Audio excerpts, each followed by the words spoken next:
नाही ना मारायचं नव्हतं म्हणून मारायला मी आणलं होतं लाकूड बरं का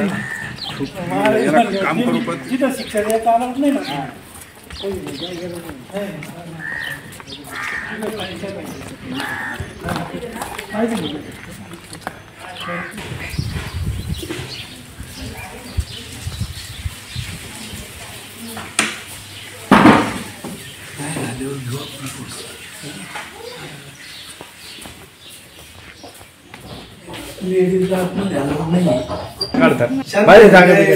जैसे निकलते हैं हाँ इथून काढता येईल ना इथून काढ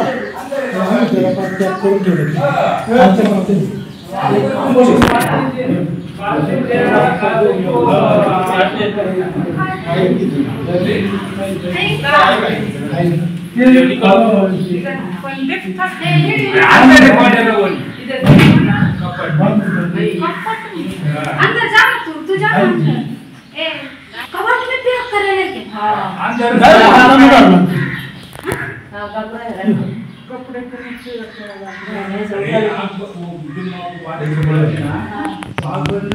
काम पाटली नाही मी तो काम टाकली बाटली जे बोलाय ना बाटली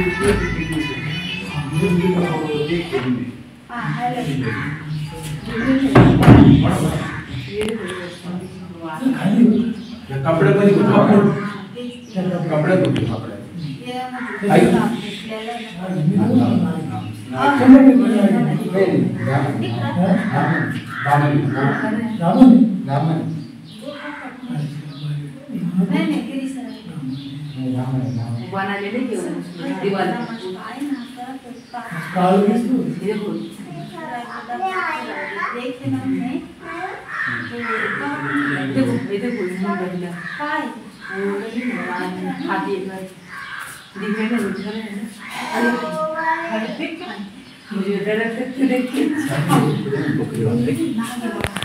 नागला येता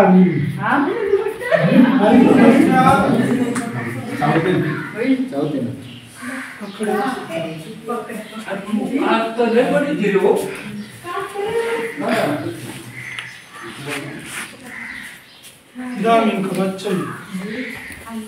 पकड़े तो मुझे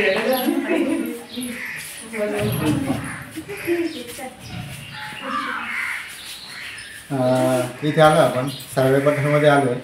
आणि थोड्या वेळेला आपल्याला मोहिनींनी फोन केला होता की ते सरळे पठार गावामध्ये एक मस्जिद आहे आणि मस्जिदच्या खिडकीमध्ये त्यांनी सांगितलं की एक साप गेला आहे आणि रात्री त्यांनी कात काढली आणि साप मात्र तसाच खिडकीमध्ये होता तर त्यांनी खिडकी लावून घेतली होती आणि या ठिकाणी तुम्हाला दिसतं आहे की खिडकीमध्ये कात टाकून त्या ठिकाणी तो साप बसला होता खिडकीमध्ये. तर या विषयमधला साप नाही आहे तर हा धामण आहे बिनविषारी वर्गामधला साप आहे फार मोठा पण नाही आहे मध्यम आकाराचा हा धामण आहे बिनविषारी वर्गातला साप आहे आणि इथे मस्जिद आहे स्वच्छता भरपूर आहे परंतु मात्र आजूबाजूला उंदीर भरपूर असणार आहेत आणि कदाचित बाहेरून उंदीर घेऊन चुकून तो आतमध्ये आला असणार आहे आणि तो लक्षामध्ये आल्यामुळे खिडकीत गेला आणि त्या लोकांनी खिडकी लावून घेतली होती. तर समोर तुम्हाला दिसतं की काढलेला हा साप आहे धामण आहे आणि या ठिकाणी त्याला थोडीशी इथे जखम दिसते परंतु इथे जखम मात्र नैसर्गिकरित्या त्याला काहीतरी लागलं आहे एखाद्या प्राण्याने त्याच्यावरती हल्ला पण केलेला असणार आहे आणि नैसर्गिकरित्याने त्याची ती जखम आता थोडीशी भरत पण आलेली ती बरी होऊन जाईल त्याला काही प्रॉब्लेम नाही आहे. आणि हा मात्र पुन्हा सांगतो की बिनविषारी वर्गामधला साप आहे त्याच्यामध्ये विष नाही पण मात्र यांनी चावा जर घेतला तर कडाला तो चावा मात्र घेऊ शकतो. मी सरळे पठारामध्ये राहतो नूरानी मस्जिदमध्ये साप निघाला आमच्या खिडकीमध्ये रात्री पहाटे त्यांनी कात गाडल्यानंतर आम्ही चौकशी केली पण ते काय दिसला नाही आता खिडकीमध्ये जाऊन तो राहिला तर 4-5 तासानंतर आम्हाला तो भेटला तर आम्ही गिरीसानाला फोन केला म्हणे आमच्या खिडकीमध्ये मशिदीमध्ये साप आहे तुम्ही पकडण्यासाठी या. ते आले आणि त्यांनी पकडलं. ठिकाणी आपण एक किट वापरलं आहे नेहमी आपण असे किट वापरत असतो की सापांना साप बिळतच राहतो आणि त्याला बिळाचा भास व्हावा म्हणून आपण असं किट वापरलं आहे. या किटचा वापर करून त्याला आपण सुरक्षित घेऊन आलो आणि नंतर त्याच्या नैसर्गिक अधिवासामध्ये सोडून देऊ. पण तो ज्या पद्धतीनं असं बघताय असं व्हिडिओ वगैरे मात्र कोणी साप पकडण्याचा प्रयत्न करायचा नाही.